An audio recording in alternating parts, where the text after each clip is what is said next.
identificar as áreas em que há uma legitimidade perante a sociedade para o Estado atuar e selecionar esses campeões. É preciso é difícil chegar a consenso, mas é preciso chegar pelo menos a um entendimento social de que investir e tomar esse risco é um risco da sociedade como um todo, não é do gestor, Perfeito. Não é do BNDES, no caso, como todos. Eu digo, quando eu analiso as políticas orientadas por missão, eu tendo a falar de 6 capacidades que são necessárias. A primeira é a capacidade do Estado, e essa capacidade do Estado é a capacidade de legitimar a sua ação ou de identificar as áreas em que sua atuação é legítima.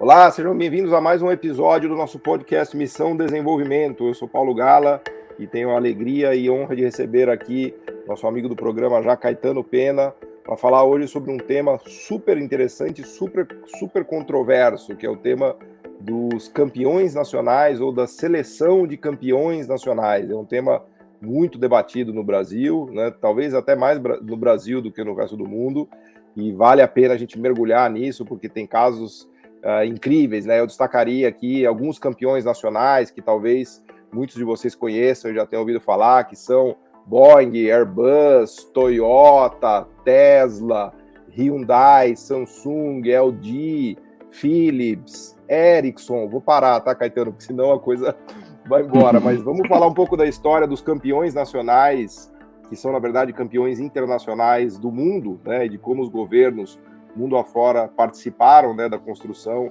da criação desses campeões nacionais, para depois a gente comparar com o Brasil, com o que o Brasil fez, o que o Brasil deveria fazer, né?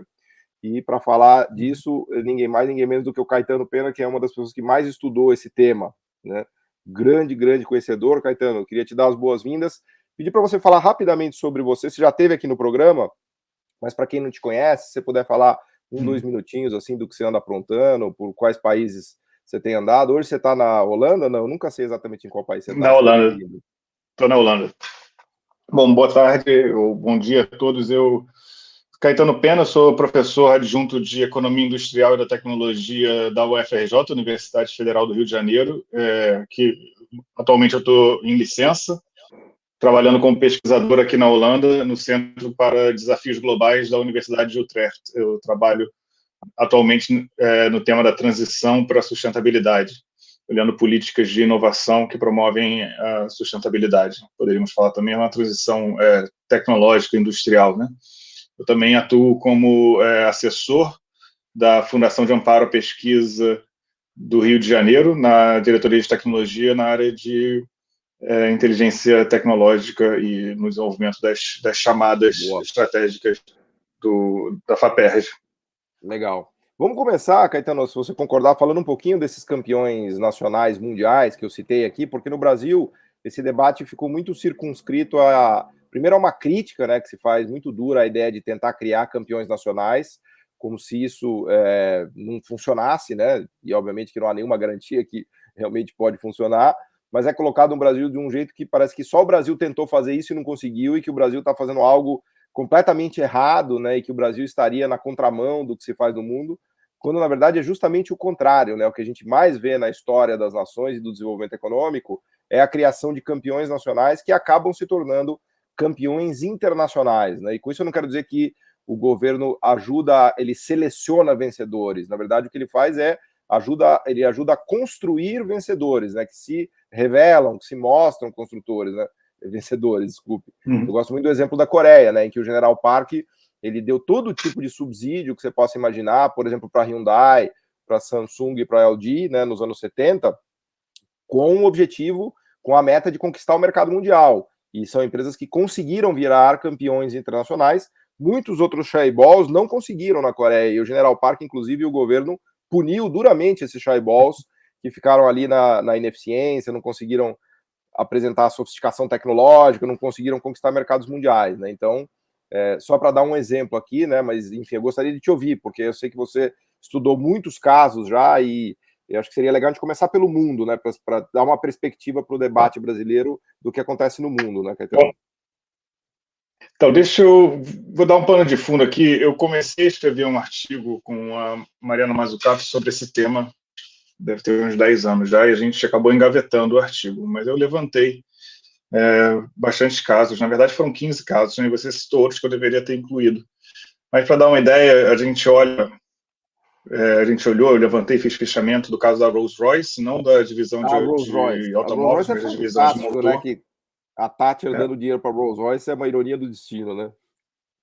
Pois é, nacionalizaram a Rolls-Royce, depois privatizaram, dando retorno para o contribuinte, digamos assim. Mas quem salvou, quem tornou ela novamente eficiente e viável a ponto de ser privatizada foi o Estado, né? Aquele Estado mesmo que todo mundo fala que não consegue ser eficiente. O outro, segundo caso, é o caso do investimento americano na aviação supersônica, que é interessante, na verdade tem relação com a Boeing. Eu depois vou voltar um pouco comentar sobre esses casos, né? A salvação da Chrysler em 1979, que estava indo à falência, o caso do Concorde, né, franco-anglo-francês, o caso do Airbus também, anglo-francês-alemão, o caso das turbinas de energia eólica da Suécia. Um dos casos que eu citei da outra vez que a gente conversou, Paulo, que eu não me lembrava, se chamava Operation Breakthrough, né? Operação grande, sei lá, grande resultado, digamos inovação, né? Grande salto, né? O grande salto, só que o que era esse grande salto? Eles queriam criar nos Estados Unidos uma indústria de habitação industrializada, pré-fabricada mesmo, criar assim, ter os componentes todos produzidos em massa, para as casas, né? E tentaram fazer isso. O outro é o TGV francês, né? O Trem-bala francês, vários casos da DARPA, na verdade a gente acabou focando no ARPANET, que resultou depois na internet, uns casos das estratégias industriais britânicas na década de 70, a indústria nuclear na França e no Reino Unido, o programa de robótica da Alemanha na década de 70, o plano de informática francês na década de 70, o plano de apoio à indústria siderúrgica francesa, além dos planos de investimento na indústria carvoeira britânica na década de 60 e 70. Mas, como você falou, aí temos também esses casos asiáticos, temos os casos da Suécia também, da Ericsson, por exemplo, até a própria Nokia recebeu apoio. Mais recentemente, temos o caso da Solindra, que era da placas solares lá nos Estados Unidos. Temos o caso de várias empresas do grupo Elon Musk, vamos assim chamar, né, da Tesla, tem o SpaceX, tem Tesla, tem vários outros que recebem também o apoio do governo. E é claro, a grande questão é como que a gente define essa criação do campeão nacional, ou como que define a seleção do vencedor, ou, na verdade, a seleção daqueles que estão desejando ganhar, né, e como é que você dá esse apoio. Mas a gente poderia depois retornar esses casos. A gente precisaria de 10 horas para falar desses casos todos. De cada um desses casos não vou poder falar. Eu quero dar um pano de fundo um pouco sobre o debate. Boa, fechado, vai lá. Tá, o pano de fundo é o seguinte: de onde surgiu essa ideia de que o Estado não consegue selecionar vencedores, cannot pick winners? Foi um artigo de 1983 do Nelson com Langlois, não sei pronunciar o sobrenome dele, que eles analisaram a política tecnológica dos Estados Unidos e categorizaram em vários Nelson tipos. O Richard Nelson, né, lá dos Schumpeterianos, né? Isso. A coisa mais irônica é que ele realmente é um economista heterodoxo, não é um dos caras que queria dizer que é contra a intervenção do Estado na política industrial, na política tecnológica, mas ele é bastante associado com uma ideia de falhas de mercado, também foi um dos que falou sobre a falha de mercado na direção de conhecimento. Enfim, essas coisas que acabam desvirtuando. Mas esse artigo acabou sendo bastante influente, porque ele foi publicado em 1983, bem naquela época do neoliberalismo nos Estados Unidos e na Grã-Bretanha. Então, essa ideia de que o Estado não pode selecionar vencedores... Você lembra o título do artigo? Eu tenho ele aqui. Mais ou menos a referência? Deixa eu olhar minha cola aqui. Se chama Industrial Innovation Policy. Não, se chama Industrial Innovation Policy Lessons from American History. Foi publicado na Science, por isso que ficou bastante influente, em 1983. Ele tipifica as políticas de inovação, e uma das tipificações é justamente a seleção de vencedores. Então, ele criou essa categoria. E os casos que eles olham de seleção de vencedores foi justamente a aviação supersônica americana, se não me engano, o Concorde e esse Operation Breakthrough. Foram 3 casos de insucesso. Então, o primeiro ponto é que a crítica, normalmente, ela foca nesses casos de insucesso. Infelizmente, nessa análise do Nelson com o colega, não foi uma seleção assim de muitos casos e depois mostrando que tem alguns sucessos e alguns fracassos. Não, eles acabaram focando em alguns que foram sucessos. Eu acho que teve um viés de seleção bem forte aí. Nesse nosso início de coleta de dados e de seleção de casos, a gente tentou incluir tanto os bem-sucedidos como os mal-sucedidos, para olhar também o que aconteceu com os mal-sucedidos. E existe um problema também, porque o momento que você olha, se eu olhasse, por exemplo, o Concorde, antes de ter acabado com esse projeto, se eu tivesse feito a análise, sei lá, 20 anos atrás, né, ou 30 anos atrás, talvez eu dissesse que foi um sucesso. Hoje em dia, é mais difícil de defender que foi um sucesso. Mas eu tenho aqui os dados, depois eu vou voltar a eles. Ele deu lucro, a própria British ela tinha lucro com a aviação, com o Concorde, com os voos do Concorde. Além disso, tecnologicamente foi bem sucedido. Você tem vários componentes que foram produzidos para o Concorde, várias soluções que hoje em dia são utilizadas na aviação civil também. Então, nesse caso, é a pergunta: o que é um sucesso?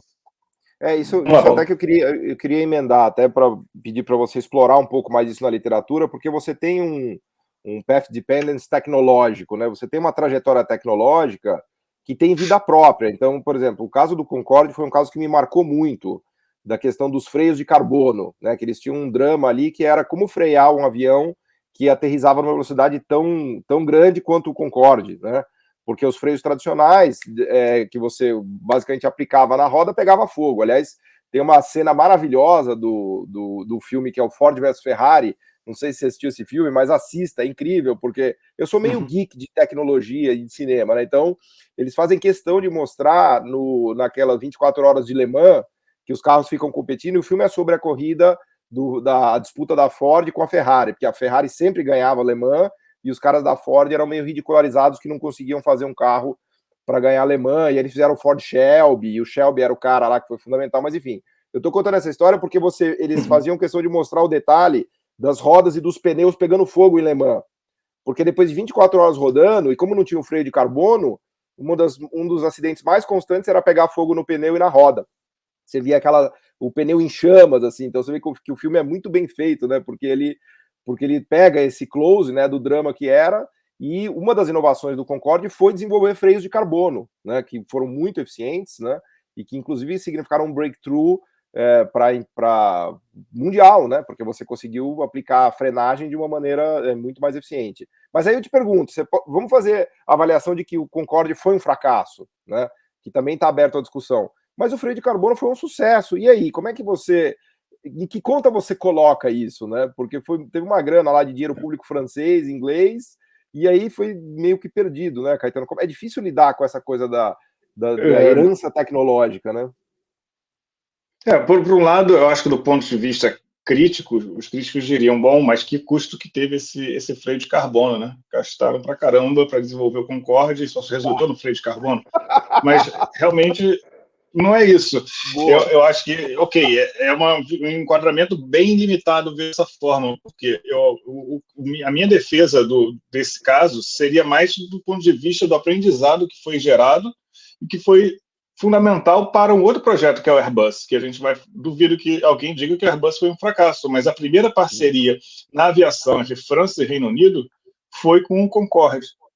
Então, acho que essa parceria é fundamental para o que vem a seguir. Eles abandonam depois, não é mais necessário desenvolver o Concorde, mas desenvolvem o Airbus.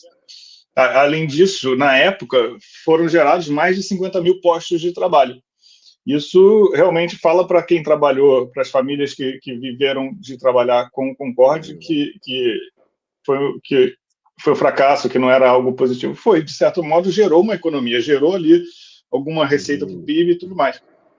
se nós ficarmos na crítica baseada numa análise de custo-benefício bastante restrita, talvez realmente a gente chegue à conclusão não foi bem sucedido. Bom, mas se bem que o próprio Airbus, você tem lá os sistemas fly-by-wire, um monte de coisa que o Airbus, né, ele é um filho do Concorde, num certo sentido. Então... Exatamente. E outras coisas, assim, criou esse mercado, um segmento de luxo na época. Certamente houve externalidade para os países que recebiam o Concorde. Eles gastaram nesse desenvolvimento em libras esterlinas de 2011, foram 14 bilhões de libras esterlinas, mas certamente não houve um retorno para o Tesouro Britânico diretamente com isso. Pode ser visto talvez como um fracasso, mas eu acredito que realmente o que é o mais importante é a aprendizagem para posteriormente se desenvolver a parceria no Airbus. Além disso, realmente, acredito que houve resultados valiosos do ponto de vista da tecnologia, e a gente sabe que a aprendizagem no setor de aviação é fundamental para garantir a segurança na aviação. Então, também poderíamos ver isso de uma maneira mais abrangente, olhando o quadro, não de uma maneira restrita apenas do ponto de vista quanto foi posto e quanto foi tirado em valores monetários, mas outros efeitos mais qualitativos. Mas esse é um dos problemas também da crítica. A crítica ela sempre foca em aspectos bastante específicos, exige que tudo seja monetarizável, por assim dizer, transformado em quantias de dinheiro. São coisas que às vezes não é possível. Como é que você traduz em valores monetários a aprendizagem? Eu queria falar, antes de voltar para os casos que eu tenho aqui, vamos dar um apanhado da defesa dessas políticas. Quais são os argumentos que justificam você ter políticas de campeão nacional ou de seleção de vencedores, e depois olhar quais são os argumentos da crítica. Tá? Boa, temos 4 argumentos.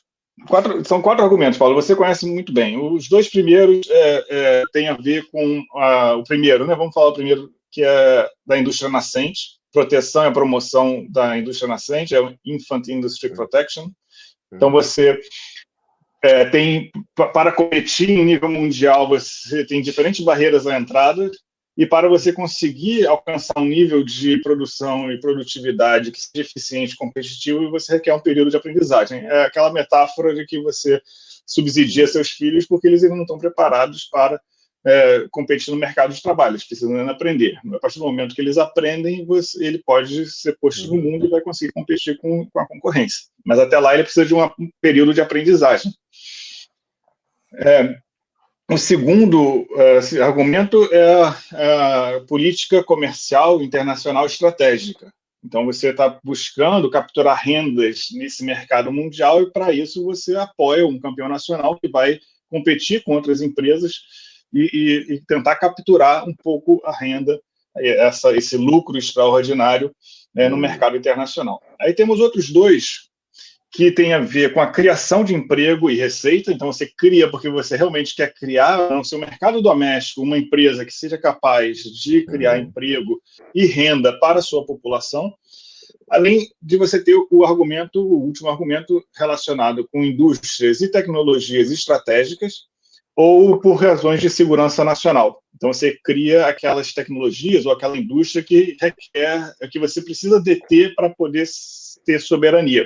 Por exemplo, a indústria, hoje em dia, farmacêutica, de equipamentos de proteção individual, vacinas, né? O Brasil só está conseguindo vacinar tanto porque eles têm acesso às vacinas que nós mesmos promovemos, né? Produzimos. Então, os 4 argumentos são esses.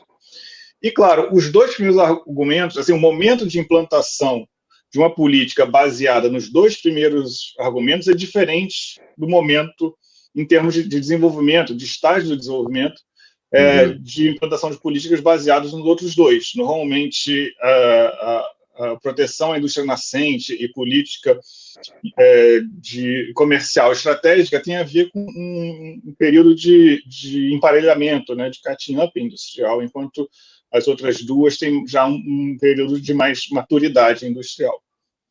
Ou de nível de renda per capita mais elevado, né? Se quiser nível de renda per capita diferente, demanda uma política industrial diferente, claro. Né? Exatamente. E aí, o que, que os críticos falam? Como eu já antecipei, existe uma visão bastante restrita, e como eu também mencionei, esse artigo na Science ele foi bastante influente. Tem uns autores chamados Rycroft e Cash, de 92, eles falam que o rótulo Picking Winners, na seleção de vencedores, foi super atraente. Ele dava uma frase que pintava a falha do governo na seleção de tecnologias para uso comercial de uma maneira bastante sombria, né? Esse quadro era bastante sombrio. E isso veio justamente naquele momento propício de promoção de políticas neoliberais de desregulamentação e diminuição do Estado. Então, isso simplesmente ficou. Foi publicado numa revista influente, que é a como uma luva, né? Caiu como uma luva, né? Exato. Só é esquisito Exato. Então, o primeiro ponto é esse. A Thatcher ficar dando dinheiro para a Rolls-Royce no mesmo momento em que ela ficava aplicando as políticas neoliberais, né? Mas tudo bem. O mais engraçado é isso. Tá ali todo mundo falando, não, o governo não pode selecionar vencedores, cannot pick winners, e ao mesmo tempo nós temos ali a Thatcher salvando a Rolls-Royce. Ela tá fazendo o quê? Tá picking a winners? Na verdade, diriam que tá picking a loser, mas para transformá-la num winner, né? É fogo. Enfim, as críticas, normalmente, elas recaem em três aspectos, né? A minha visão, eu vi isso. Primeiro é uma crítica ideológica, que a gente sabe que muitas vezes a crítica é, bom, os mercados livres são melhores porque são superiores. E o governo, ele tem no DNA dele uma incapacidade de ser eficiente, de promover o bem-estar, e por isso é melhor nem tentar. A segunda é uma visão de que os mercados são os alocadores, né, os que distribuem os recursos de produção de maneira mais eficiente. Eu chamo do argumento da harmonia natural dos mercados. E nesse caso, você recai nesse enquadramento, ok, vamos olhar a eficiência da política, a eficiência do ponto de vista do custo e do benefício. E se você fizer essa análise de custo-benefício, baseada apenas naquele setor em que há uma falha de mercado, muitas vezes você não vai conseguir capturar esses impactos dinâmicos que geram um benefício que não é monetizável. A terceira crítica é que na seleção de vencedores, aqueles que eles selecionam, sejam burocratas ou, na maioria das vezes, a crítica recai sobre os políticos, eles têm seus vieses. Esses vieses, na verdade, seria a corrupção, eles são corruptos, eles favorecem sua base eleitoral, rei, né? Favorecem seus amigos, seus cronies, né, que chamam assim a máfia. E, além disso, por conta dessa preferência, esse clientelismo, eles também seriam mais relutantes em deixar que um projeto que está sendo apoiado venha a falhar. E aí acabam tentando sempre salvar os perdedores, em vez de deixá-los, como no caso de se deixasse para o mercado, se a empreitada não é bem sucedida, vai à falência e acabou.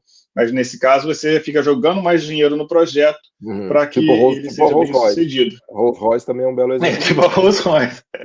Exato, tipo o Chrysler também. A Chrysler, eu acho que Chrysler em 1979 foi exatamente isso. E aí recai a justificativa, né, para a gente olhar aquelas justificativas que eu mencionei, a justificativa recai na criação de emprego. Não se queria, na verdade, era não deixar os empregos acabarem. O setor automobilístico americano empregava muitos trabalhadores sindicalizados, e havia realmente haveria um impacto enorme se a Chrysler viesse à falência. Então, ela veio a ser salva. Então, assim, do ponto de vista conceitual, são esses dois lados, são os dois argumentos. E claro que de repente existe alguma validez. Realmente, se em alguns casos não vale a pena você ficar jogando dinheiro porque está fadado ao fracasso.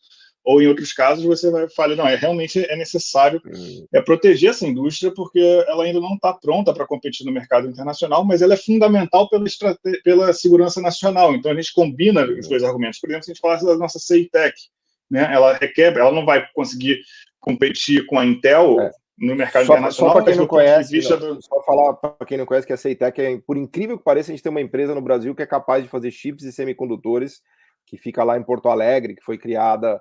Aliás, ela foi concebida no governo FHC e depois ela foi implantada no governo Lula e Dilma, né? E por incrível que pareça, o Brasil está entre um dos 7 países do mundo capaz de fazer chips muito avançados de semicondutores por uma empresa estatal que dá prejuízo, porque ela está justamente nessa fase que o Caetano está explicando, mas a Embrapa também dá prejuízo, viu, Caetano? A Embrapa ninguém quer fechar, não, cara.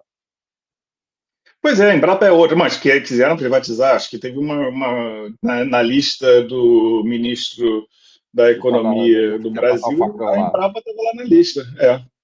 Se a gente for falar, bom, a gente não está falando de privatização, outra que está na lista é o Correio, que acabou de dar um lucro recorde esse ano, né? Os Correios brasileiros. E acho que faltou um pouquinho de. O timing foi meio ruim desse lucro para o argumento de privatização.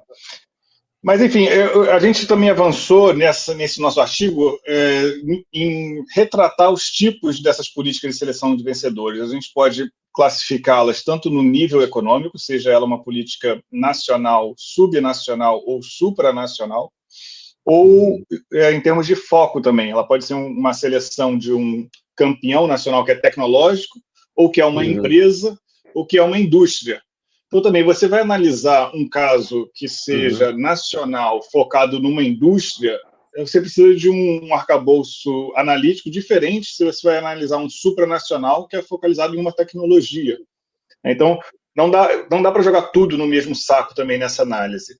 Além disso, o objetivo ele pode ser dividido se ele é tecnológico, dependendo do nível de maturidade dessa tecnologia. Você pode selecionar uma tecnologia que ainda está precisando elaborar a prova de conceito ou uma que já está precisando só chegar na difusão comercial. Por exemplo, a transição verde que você pesquisa, acho que é um baita exemplo disso, né? A transição verde é um super exemplo de escolha de, entre aspas, tecnologias infantes, vamos colocar dessa maneira, né? Sim. Sim. E nesse caso, a gente já está na fase de difusão comercial. Claro, se a gente estiver falando de solar e eólico, na verdade, acho que aí já talvez não seja nem tão necessário um apoio em certos países para essa indústria, ainda que ela tenha que competir com o combustível fóssil, com energia fóssil. Mas se nós fôssemos falar da célula de hidrogênio, né, para produção de energia limpa, ela já está numa fase ainda intermediária, ela ainda não está pronta para competir nos mercados. Porque por uma análise do custo-benefício simplista de curto prazo que você está falando, deveria se abandonar toda a tentativa de fazer combustível a partir de hidrogênio, porque não faz sentido econômico, porque o custo-benefício é negativo, os preços de mercado sinalizam que não é viável produzir usando hidrogênio combustível, como aliás não era para produzir painéis fotovoltaicos nos anos 70, como não era para fazer turbinas eólicas, né? E por aí vai, né? Então, nessa análise custo-benefício, talvez a gente estivesse na idade das cavernas ainda, na idade da pedra, né? Porque para toda tecnologia inovadora, na partida, o custo-benefício é meio esquisito, né? Eu sempre falo isso, assim, que se a gente for justificar de antemão, né, como o economista fala, ex ante, qualquer investimento do ponto de vista do custo-benefício, nada vai sair do papel. Eu me pergunto, eu não sei se eu contei na nossa outra conversa, que eu tive uma reunião uma vez no BNDES, estava participando um representante do Banco Mundial, que estava defendendo justamente os bancos de desenvolvimento focarem em falhas de mercado, que os bancos deveriam simplesmente focar nas áreas onde há falhas de mercado, e além disso deviam adotar uma análise de custo-benefício, e só fazer investimento em que o benefício fosse maior que o custo. Diante dessa colocação do representante do Banco Mundial, eu falei, mas será que nós teríamos investimentos do tipo metrô de Londres se a gente tivesse que fazer uma análise de custo-benefício ex ante, de antemão? Será que levar o metrô do centro de Londres para a periferia de Londres seria benéfico do ponto de vista da eficiência econômica? Porque eu me lembro muito no Rio de Janeiro que não se levava o metrô para a Barra da Tijuca, que fica, hoje em dia, não sei se é considerado subúrbio, mas era o subúrbio do Rio de Janeiro, não se levava o metrô para lá porque dizia-se que não valia a pena, do ponto de vista do custo-benefício, que a passagem ia ter que custar R$20 para poder levá-lo para lá, tudo mais. E outros investimentos, como a rede rede ferroviária alemã, dentre outros investimentos, se a gente olhar simplesmente do ponto de vista estático do custo-benefício, eles não são justificáveis. É preciso pensar de uma maneira mais dinâmica, analisá-los de uma maneira dinâmica, voltar para o longo prazo para os seus impactos em termos dos benefícios incalculáveis. Pensa, por exemplo, nós termos uma malha de metrô na cidade do Rio de Janeiro, em que você ir da Barra da Tijuca para o centro da cidade demora, no mínimo no horário do rush, 1 hora. mas normalmente vai levar talvez 2 horas. Imagina o benefício do ponto de vista da saúde das pessoas que estão no transporte público ou que estão dirigindo, ou esse tempo que a pessoa poderia dedicar a alguma outra atividade que vai gerar também um impacto econômico. Como é que a gente monetiza isso? Como é que a gente calcula esse benefício? Isso é realmente... Por isso que Então, essa crítica ela é muito restrita, né? Vai lá, Paulo. Eu justamente queria te perguntar sobre isso, porque você que acompanhou mais no detalhe essa discussão, a minha pergunta é se existe algum arcabouço mais estruturado para a gente fazer conta do que é incalculável, né? No seguinte sentido, todas essas tecnologias, todos esses exemplos que a gente está aqui há meia hora falando, é bastante. Claro que vários deram errado também, acho que a gente tem que falar um pouquinho dos que deram errado, mas eu acho que é bastante claro que o sucesso de tudo que a gente falou aqui foi meio que retumbante, né? Ex post, analisando depois do que aconteceu. Mas existe algum arcabouço? A literatura avançou no sentido de pelo menos elencar questões que nos ajudem a fazer essa conta, porque ao defender o que a gente está defendendo aqui, não quer dizer que você pode sair fazendo qualquer coisa, né? Ah, isso aqui, porra, acho que vai ter uma tecnologia XPTO fantástica, então vou gastar bilhões e bilhões de reais do orçamento público, né? Não é assim, né? Então eu te pergunto, há um arcabouço, como é que essa literatura avançou do ponto de vista da defesa de campeões nacionais? Vou colocar dessa maneira mais bruta, assim. Bom, eu, em termos metodológicos, eu não acho que, do ponto de vista quantitativo, que haja um receituário tão claro e elegante como essas análises de custo-benefício. E esse que é talvez o problema, porque você não consegue comunicar o que a gente vem falando com um número e falar, ó, o número mágico vai ser esse. É possível utilizar essa análise para complementar outros tipos de análise. Eu acho que, como o Eric Reinert, que é um professor economista, professor que defende muito o papel do Estado na economia, diz o único laboratório que a gente tem na economia é a história. Então, acho que é a história econômica que nos permite mostrar isso que a gente está falando.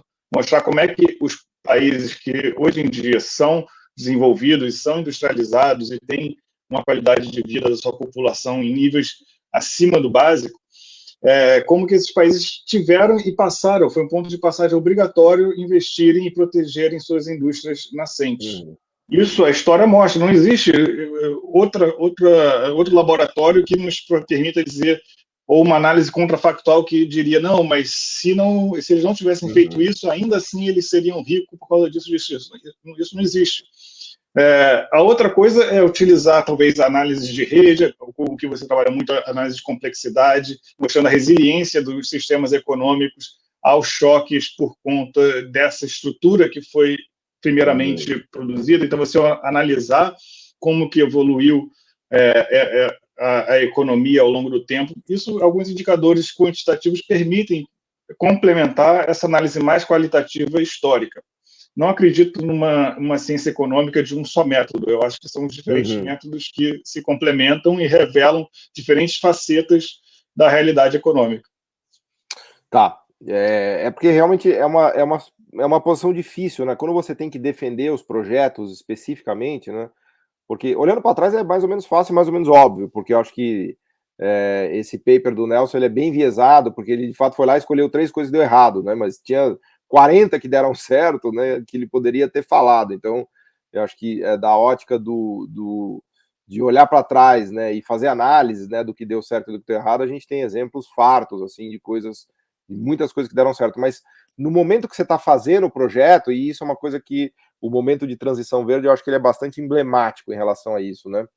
No momento em que os projetos estão na mesa e que o custo do dinheiro público está ali na mesa, é difícil fazer essa decisão, né? Porque tem meio que um salto no escuro ali que o gestor público tem que fazer, né? Porque pensa agora, por exemplo, no desenvolvimento de energia eólica no Brasil, né? Dos parques eólicos, né? Que é uma conta que a gente é um caso de sucesso, aliás, sucesso retumbante no Brasil. Até queria ouvir um pouquinho da Vestas depois que você falou das turbinas.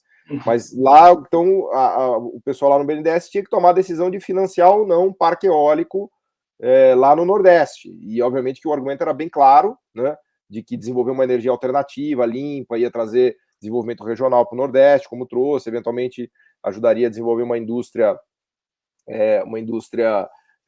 que produz turbinas no Brasil, né, que é o caso da WEG, Agora, depois que deu certo, é fácil contar a história, mas na hora de tomar a decisão ali, é difícil ter um arcabouço que te dê uma conta, né? Falar, isso aqui vai Pois é. custar, em subsídio do BNDES, R$ 1 bilhão. Como é que eu mostro, né, o quanto que isso daqui vai retornar para a sociedade brasileira, né? É um dilema isso daí. E no caso brasileiro a coisa É fica um mais dilema. grave ainda, né? Porque começou a se criminalizar isso, né? Porque o TCU e o Ministério Público começaram a achar que isso, que essas medidas que envolvem uma tomada de risco do gestor público passou a ser considerado um limite como algo criminoso até, né? E aí a coisa fica muito Sim, difícil, sim. porque daí vem o tal do apagão Sim, das com canetas, certeza. né? Porque ninguém quer assinar nada, fala, bom, eu vou colocar dinheiro público aqui para desenvolver parque eólico no Nordeste. Aí vai vir um cara do Ministério Público e vai falar que foi criminosa a minha decisão em relação ao dinheiro público, então eu não faço, né? Ou seja, não é fácil, né? Pois é. Exato, é muito difícil. Eu acho que parte da resposta é identificar as áreas em que há uma legitimidade perante a sociedade para o Estado atuar e selecionar esses Uhum. campeões. É preciso é, é difícil chegar a consenso, mas é preciso chegar pelo menos a um entendimento social de que investir e tomar esse risco é um risco da sociedade como um todo, não é do gestor, não Perfeito. é do BNDES, no caso, como todos. Eu digo, quando eu analiso as políticas orientadas por missão, eu tendo a falar de 6 capacidades que são necessárias. A primeira é a capacidade do Estado, e essa capacidade do Estado é a capacidade de legitimar a sua ação ou de identificar as áreas em que sua atuação é legítima, para tratar de problemas urgentes, relevantes e legítimos, claro. São os 3 critérios ali da capacidade de Estado. Outro é a Saúde capacidade e pandemia, técnica. agora com saúde e pandemia é fácil, né? Explicar isso. Exato, esse é claro, obviamente uma área óbvia, que ela é relevante, ela é urgente e ela é legítima. Ninguém questiona que no Brasil, temos gente que questiona, né, mas a maioria não questiona que o Estado tem um papel a cumprir na saúde. Ainda que, mesmo que questione, pelo menos na nossa legislação está lá a garantia de um sistema único, gratuito, universal e público de saúde, então até que mudem essa lei constitucional e continua sendo legítimo. Mas as outras capacidades institucionais públicas, a capacidade técnica de você conseguir traduzir esse mandato legítimo numa política ou num plano coerente, adequado e que identifique os objetivos, as métricas a serem utilizadas, e depois identifique também o terceiro item, que é os instrumentos de política. Então, a capacidade política é você ter os meios para fazê-lo. Nós temos um instrumento de política, como o BNDES, que nos permite tanto uma capacidade técnica como uma capacidade política. Esses são os três capacidades do Estado para fazer esse tipo de política. As outras Então, quais 3 são capacidades as três que você falou? São o que? A legitimidade, capacidade de implementação, é a qual que é? capacidade do Estado. Eu chamo de capacidade do Estado, que é a capacidade do Estado de atuar de maneira legítima em diferentes áreas. É preciso gerar consenso, governar o processo Tá. como um todo, Então botar seria a na mesa legitimação. quem tem Tá. interesse. É a legitimação, é a capacidade do Estado. O segundo é a capacidade técnica administrativa, que tem a ver com Tá. o corpo burocrático, né? Perfeito. Com os servidores públicos. O terceiro é a capacidade de política, que tem a ver com os instrumentos e as organizações que fazem a política, que é você botar a mão na massa ali, como é que são os instrumentos de compra do poder do Estado, são os instrumentos de É o SUS. financiamento, é a regulação, é aquela coisa que você fala, não, eu tenho um instrumento que é o crédito subsidiário do BNDES, eu tenho um instrumento que são os leilões de energia eólica, que foi um dos principais instrumentos para tornar a realidade a energia eólica no Brasil. Tem um instrumento que é a cláusula de P&D das empresas privatizadas de eletricidade, que gera um fundo para investimento em tecnologia. Né? Você tem diferentes instrumentos que podem ser utilizados dependendo do objetivo. Do outro lado, nós temos 3 outras capacidades, que é a capacidade de ciência e tecnologia, que é justamente o conhecimento que nós temos já acumulado e que nós vemos criando, e a gente pode ver com indicadores de patentes, podemos ver publicações, o nosso número de cientistas, essa capacidade que a gente tem no Brasil.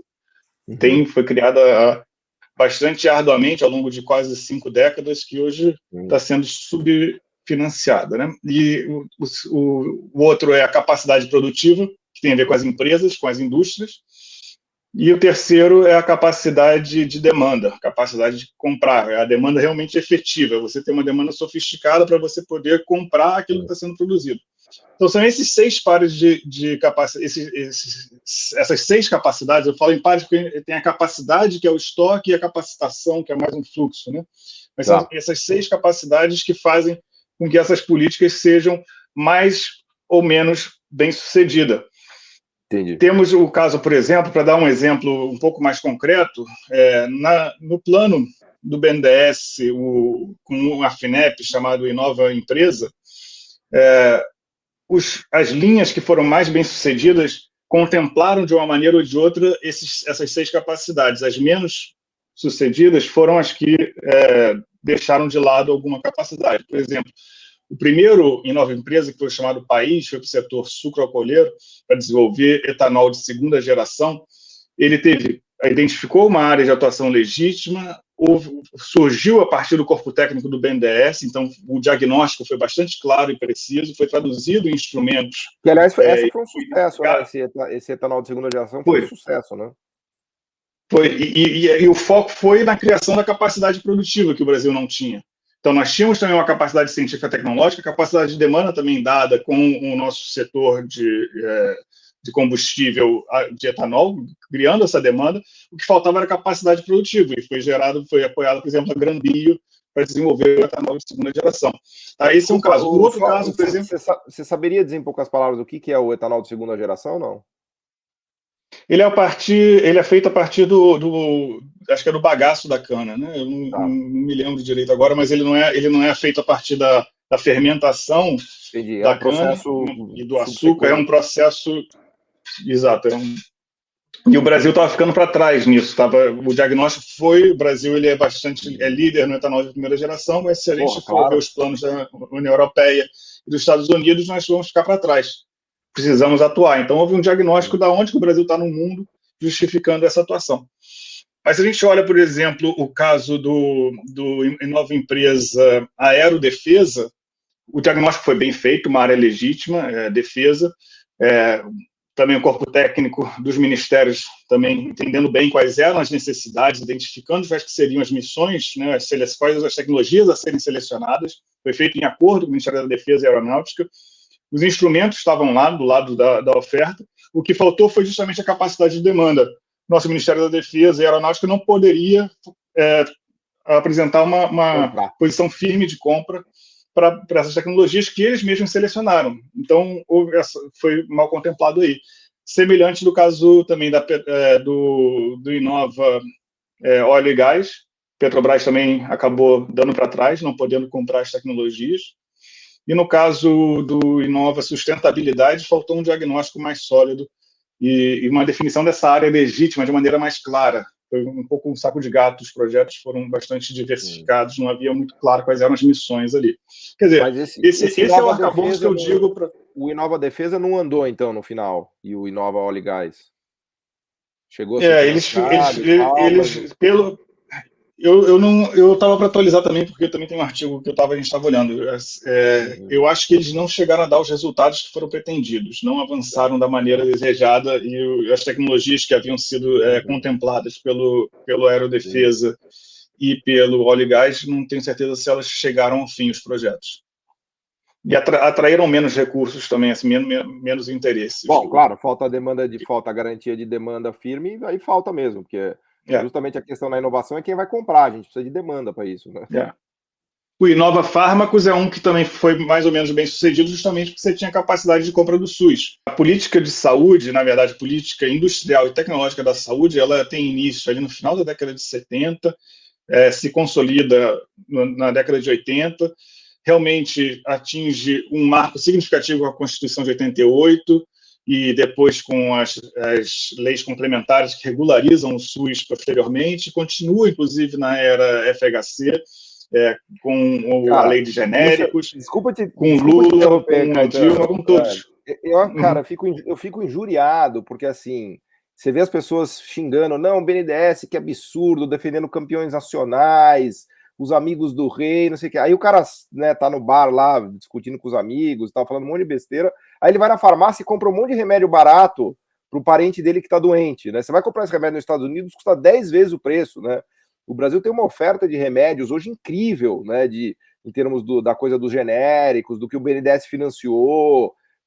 Assim, foi fantástico o que o Brasil fez, foi um sucesso retumbante. Mas não, os brasileiros passam o dia xingando o BNDES, xingando os campeões nacionais e estão comprando na farmácia todo dia, sem sequer saber que aquilo ali se deve ao trabalho de todas essas políticas industriais que você está citando, né? Então, eu só queria manifestar aqui a minha indignação, né, com o tamanho da ignorância brasileira em relação ao seu próprio sucesso, né? Uma coisa que deu certo, que dá remédio barato para as pessoas, que a pessoa compra e ela não sabe que ela está jogando pedra justamente naquilo que permitiu ela ter o remédio barato, né? Pra você ver como a gente está numa situação dramática, né, Caetano?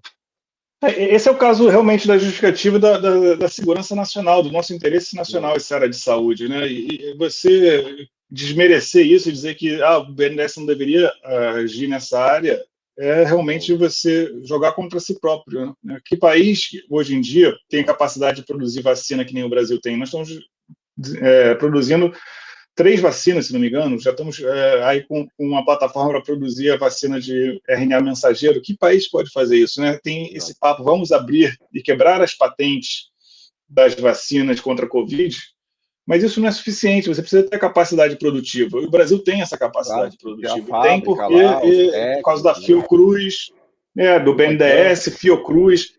As empresas privadas que foram apoiadas, eu quero também deixar claro aqui, eu defendo o Estado porque o Estado está sendo atacado, ninguém está atacando empresa privada, mas sem empresa privada você também não tem o desenvolvimento, a gente precisa das empresas privadas, né? Lógico, né? E o que é interessante, no meu entender, dessa história da política de saúde industrial, é que realmente o BNDES teve que fazer um trabalho para uma indústria que estava morrendo, que era a indústria farmacêutica. Com a abertura repentina na década de 90, nós perdemos muitas linhas de produção de remédios.